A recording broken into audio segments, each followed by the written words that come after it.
नमस्कार, मी प्राध्यापक मिलिंद गायकवाड. यश अकॅडमीमध्ये आपलं मनपूर्वक स्वागत. आपण आज या व्हिडिओमध्ये इयत्ता 11वी सेंट्रलाइज ऑनलाईन ॲडमिशन प्रक्रिया जी सुरू आहे, नियमित फेरी क्रमांक 3 साठी अर्ज मागवण्यात येत आहेत. यामध्ये पसंती क्रम देत असताना विद्यार्थ्यांनी पुन्हा वेगळ्या पद्धतीनं त्याचा विचार करणं कसं गरजेचं आहे.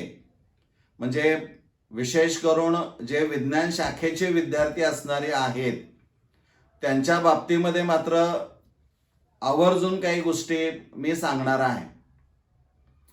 ती चर्चा यामध्ये असणार आहे की तुम्ही उच्च माध्यमिक विद्यालय निवडत असताना त्या कॉलेजचं नाव पहिल्यांदा विचारात घेणार. मग ते नाव, त्यानंतर त्यामध्ये असणाऱ्या तुकडी जी असणारी आहे ती ग्रँटेबल असू शकते, नॉन ग्रँट असू शकते, पार्शली एडेड असू शकते किंवा सेल्फ फायनान्स्ड असू शकते. म्हणजे कॉलेजचं नाव एक आहे, परंतु त्याच्यामध्ये जे काही तुकड्या डिव्हिजन असणाऱ्या आहेत त्या वेगवेगळ्या प्रकारच्या असू शकतात. त्याप्रमाणे त्यांच्या फीज वेगळ्या असणाऱ्या आहेत. आणि त्यानंतर त्या डिव्हिजनमध्ये असणारे विषय हे निवडत असताना खूप काळजी तुम्हाला घ्यावी लागणारी आहे. जर का तुम्ही विचारच केला नाहीये, ठीक आहे मला कॉलेज मिळतंय, ब्रँडेड कॉलेज आहे, मला मिळालं, मला माहिती नाही काय पुढं होणार आहे ते, पण मला ब्रँडेड कॉलेज मिळालेलं आहे.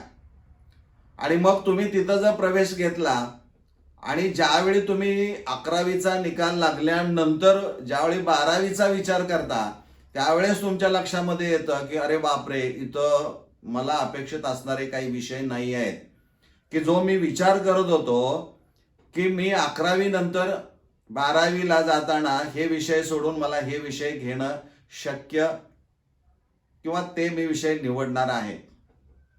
परंतु त्याचा तुम्ही नीट अभ्यास न केल्यामुळं तुमची अडचण होऊ शकते. आणि मग तुम्ही असा विचार करू शकता की याच कॉलेजमध्ये मला अपेक्षित विषय जर 12वीला शिकायला मिळत नसतील तर मला ते उच्च माध्यमिक विद्यालय बदलावं लागणार आहे. आणि हे एक कारण झालं. किंवा दुसरं असं असतं की मजबुरी असते. ठीक आहे बाबा, आता फेऱ्या बऱ्याच झालेल्या आहेत आणि कुठंतरी कॉलेज आपल्याला ऍक्सेप्ट करायचं आहे आणि मग ऍक्सेप्ट करूया आणि मग 11वी पास झाल्यानंतर 12वीसाठी दुसऱ्या कॉलेजचा विचार करूया. भले ते निवडलेलं कॉलेज, ऍक्सेप्ट केलेलं कॉलेज तुमच्या घरापासून खूप अंतरावर असेल, तुमचा येण्या जाण्याचा खर्च हा जास्त होत असेल, तुम्हाला अभ्यासासाठी वेळ कमी पडत असेल, पण तरी देखील तुम्ही ते ऍक्सेप्ट केलेलं असतं आणि मग 11वीतून 12वीसाठी मात्र दुसऱ्या उच्च माध्यमिक विद्यालयाचा विचार करताना अडचण येऊ शकते. म्हणजे हे जे दोन वेगळे प्रकार मी आता सांगितले की या बाबतीमध्ये विद्यार्थी विचार करतो की अरे बापरे, मला आता 11वीतून 12वीसाठी दुसरं उच्च माध्यमिक विद्यालय निवडायचं आहे, मला इथं थांबून चालणार नाही, मला अर्थकारण पडवत नाही किंवा मला अपेक्षित विषय अभ्यासाला मिळत नाहीत. आणि मग सुरू होतो तो हा विचार की 11वीचा निकाल सर्वसाधारणपणे मे 1 किंवा त्याच्या आसपास लागतो आणि मग विद्यार्थी दाखला घेण्यासाठी ज्यावेळी शाळेमध्ये किंवा त्याच उच्च माध्यमिक विद्यालयामध्ये जातो त्यावेळेस त्याला कळतं की कोणत्याही परिस्थितीमध्ये दाखला आपणाला मिळत नाही. आता असं का होतं तर शासनाकडून काही निर्देश आलेले असतात की कोणत्याही परिस्थितीमध्ये 11वीच्या विद्यार्थ्यांचे दाखले सोडू नका. जर का आपण ते दाखले सोडले तर तुमच्यावर योग्य ती कारवाई करण्यामध्ये येईल. त्यामुळे कोणतंही उच्च माध्यमिक विद्यालय रिस्क घेऊन दाखला सोडणार नाही. त्यामुळे नकळत विद्यार्थी आणि प्रशासन याच्यामध्ये कुठंतरी एक तात्विक वाद आपण म्हणूया घडताना आपल्याला काही प्रसंग असे ऐकायला मिळत आहेत. हा एक भाग झाला.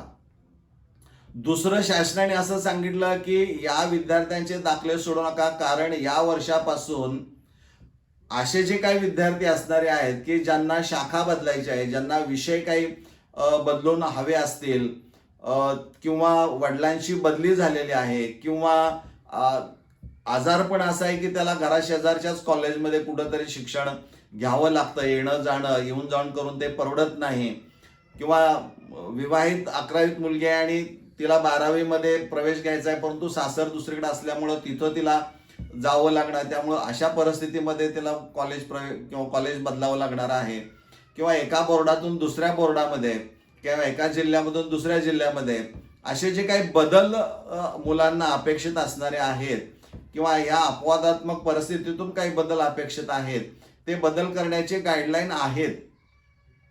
पण या वर्षापासून ऑनलाईन प्रवेश प्रक्रिया सुरू करणार आहोत आणि त्यासाठी आम्ही जूनच्या दुसऱ्या आठवड्यामध्ये इयत्ता 12वी कॉलेज बदल ऑनलाईन पोर्टल सुरू करणार आहोत. अशा पद्धतीचं संकेतस्थळ सुरू झाल्यानंतरच पुढची प्रक्रिया करण्यात यावी अशा आदेश असल्यामुळं कोणत्याही विद्यार्थ्याचा दाखला सोडलेला नाही.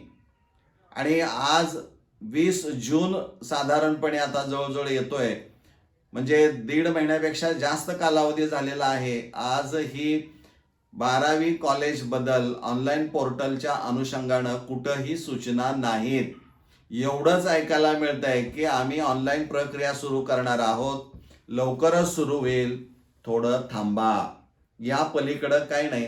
परंतु जे विद्यार्थी 11वी पास होऊन आज 1.5 महिना झालेले आहेत, त्यांना 12वीचं शिक्षण घ्यायचं आहे, धड त्यांना त्या कॉलेजमध्ये बसता येईना. त्या कॉलेजमध्ये समजा त्यांनी प्रवेश घेतला तर ती पूर्ण फी भरावी लागेल. त्यानंतर त्याला वाटलं पोर्टल सुरू झालेलं आहे, मग पुन्हा ॲडमिशन कॅन्सल करावं लागेल. परतावा किती त्या रकमेचा असणार आहे हे माहीत नाही, आणि पुन्हा ह्या सगळ्या गोष्टी करणं हे खूप अडचणीचं ठरू शकतं. त्यामुळं दाखले इश्यू न करणं हे संकेत दिल्यामुळं थोड्याशा अडचणी झालेल्या आहेत. परंतु अभ्यासक्रम हा इकडं पूर्ण होत जर असेल तर विद्यार्थी एका मानसिक तणावाखाली आलेला आपल्याला पाहायला मिळतोय, तसं त्याचं कुटुंब पण. आणि मग मित्रांनो, आत्ता तुम्ही ह्या सगळ्या ज्या गोष्टी आहेत ह्या 11वीत प्रवेश घेणाऱ्या विद्यार्थ्यांना माहीत नाहीत, आणि 11वीतून पास झालेल्या विद्यार्थ्यांनाही ते माहिती नव्हतं. ज्यावेळी यांना काही गोष्टी कळायला लागल्या त्यावेळेस हे सगळं पुढं आलेलं आहे. त्यामुळं ही जी काही मानसिक तणावाखालची जी गोष्ट आहे, किंवा एक वेगळं मानसिक संतुलन बिघडण्याची शक्यता आपण म्हणूया, असं वातावरण हे 11वीत प्रवेश घेणाऱ्या विद्यार्थ्याला माहीत नाही आहे. त्यामुळं भविष्यामध्ये तुम्हाला अशा प्रकारच्या प्रसंगाला सामोरे जाऊ नये यासाठी कॉलेज निवडत असताना, त्यातली तुकडी निवडत असताना, त्यातले विषय निवडत असताना मी 2 वर्ष त्या कॉलेजमध्ये आरामात काढू शकेन, मला कॉलेज बदलण्याची गरज पडणार नाही, अशा पद्धतीच्या कॉलेजची निवड करणं हे काळाची गरज आहे. कारण शासनाचं धोरण असं आहे की जिथं 11वी तिथंच 12वी. परंतु अपवादात्मक परिस्थितीमध्ये बदल शक्य आहे, परंतु हे तुरळक घटना असणाऱ्या आहेत. असे प्रकार लाखोमध्ये होणार नाहीत.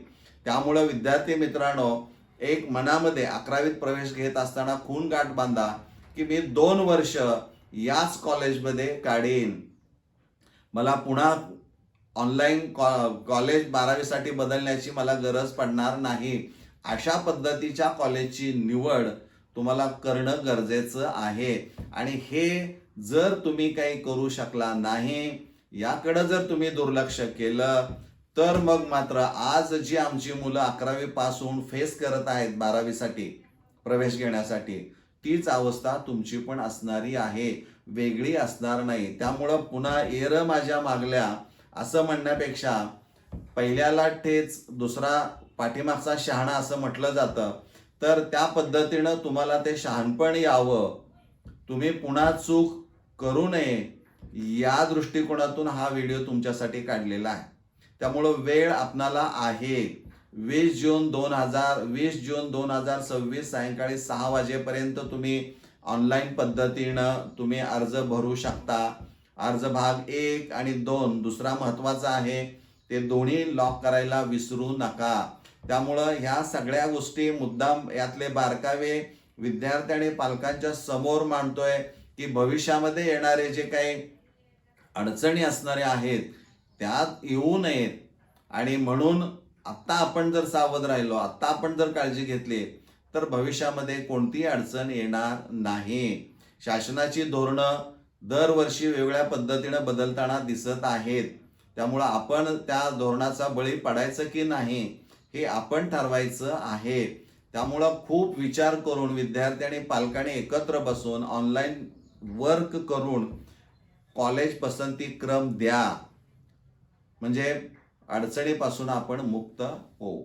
तर हे एक थोडंसं वेगळं, की जे भविष्याचा वेध तुम्हाला घेता यावा, काय घडू शकेल याची कल्पना यावी, हा दृष्टिकोनातून हा व्हिडिओ तुमच्यासाठी काढलेला आहे. तो इतरांच्यापर्यंत पोहोचवा. या चॅनलवर प्रथम असाल तर तुम्ही चॅनल सबस्क्राईब करा, शेअर करा आणि लाईक करा. आपण इथं थांबूया. धन्यवाद.